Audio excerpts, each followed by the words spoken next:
Company आ रही है, क्या कुछ सुविधाएं जो है नई कंपनी से मिलेगी? कितने टेस्ट जो है फ्री अब लोगों को मिलेंगे उस लैब के स्थापित होने से?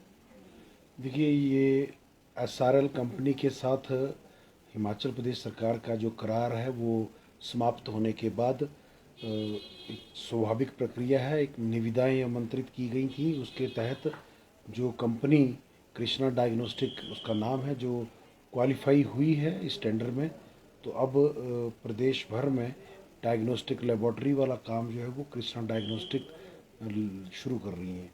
तो रही टेस्ट करने की बात, तो जो टेस्ट मरीज के इलाज में जांच के लिए जो जरूरी टेस्ट होते हैं वो सब टेस्ट होंगे।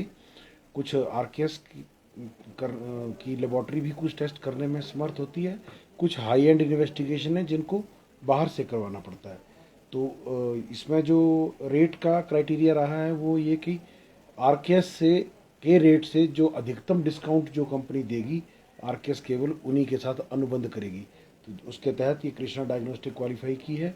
रही निशुल्क टेस्ट करवाने की बात, तो वो हिमाचल प्रदेश सरकार ने निशुल्क निदान योजना के तहत 56 टेस्ट डिफरेंट कैटेगरीज के, जिसमें एक्सरे, अल्ट्रासाउंड, ब्लड के टेस्ट और सामान्य जांचें, माइक्रोबायोलॉजिकल और पैथोलॉजिकल जांचें, जो अमूमन प्रत्येक मरीज को अस्पताल में इलाज के दौरान करानी पड़ती हैं, वह सब 56 जांचें हिमाचल प्रदेश के प्रत्येक निवासी को बिना किसी शर्त, बिना किसी नियम के सबको निःशुल्क उपलब्ध है।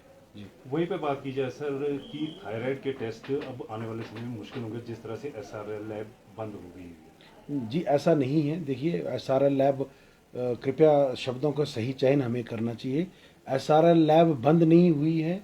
हमने केवल जो व्यवस्था चली आ रही थी उस व्यवस्था में परिवर्तन किया गया है, और वो परिवर्तन जो है वो समय के साथ होना जरूरी होते हैं, क्योंकि एसआरएल कंपनी इस प्रदेश भर में लगभग पिछले 9 साल से कार्य कर रही थी। तो उनका अनुबंध जो है वो समाप्त हो चुका था। तो वैसी स्थिति में सरकार के पास नए निविदाएं आमंत्रित करने के सिवाय और कोई रास्ता नहीं था। तो सरकार ने जब नई निविदाएं आमंत्रित की, जिसमें एसआरएल, कृष्णा डायग्नोस्टिक, एक आध कोई और कंपनी जो उसमें पार्टिसिपेट की थी, तो उसके बाद सारा टेक्निकल क्राइटेरिया और सब क्राइटेरिया को देखने के बाद जो कंपनियां शॉर्टलिस्ट हुई, उसमें से जो अधिकतम डिस्काउंट जो प्रदेश सरकार को, अस्पतालों को जो मिल रहा था, वो कृष्णा डायग्नोस्टिक से मिल रहा था। इसी के चलते जो है वो अब ये काम एसआरएल से हटाकर कृष्णा डायग्नोस्टिक को सौंप दिया गया है।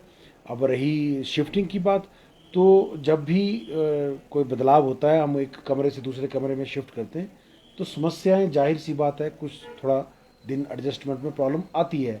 तो ये वही चीज़ है जिसके तहत, जैसे एसआरएल कंपनी अब अपना सामान यहाँ से समेट रही है और कृष्णा डायग्नोस्टिक अब काम संभाल रही है, तो एक दो दिन जो इनकी मशीनरी को इंस्टॉल करने में और स्टाफ को एक्मलेटाइज होने में जो लगते हैं, वह समय लगने वाला है।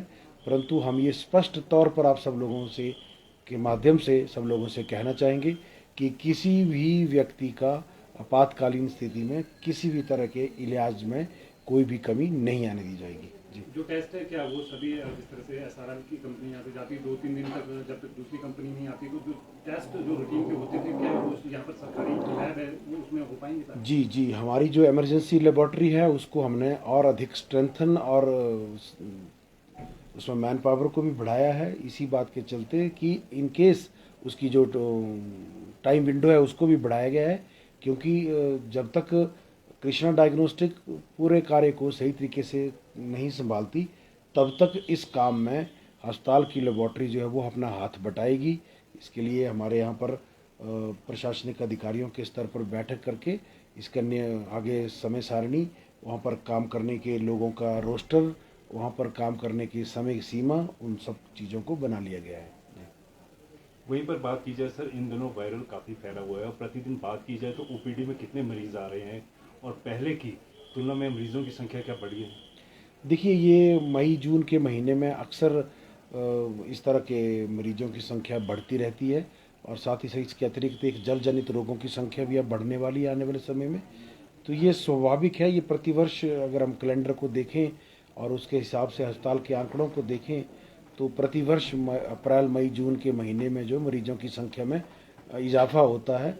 इसके बहुत सारे कारण हैं, मौसम में बदलाव, साथ ही साथ जो है दिन लंबे होते हैं तो दूर पार से लोग जो हैं वो शहरों का रुख करते हैं अपने इलाज के लिए। वह और बड़ी सारी चीज़ों की वजह से जो अप्रैल मई जून के महीने में हमारी ओपीडी जो है वो प्रत्येक विभाग की जो है वो संख्या बढ़ जाती है।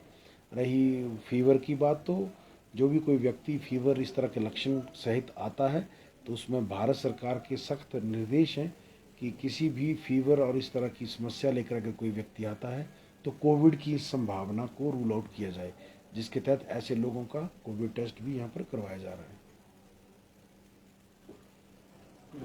लॉन्डेस के केस तो नहीं आ रहे?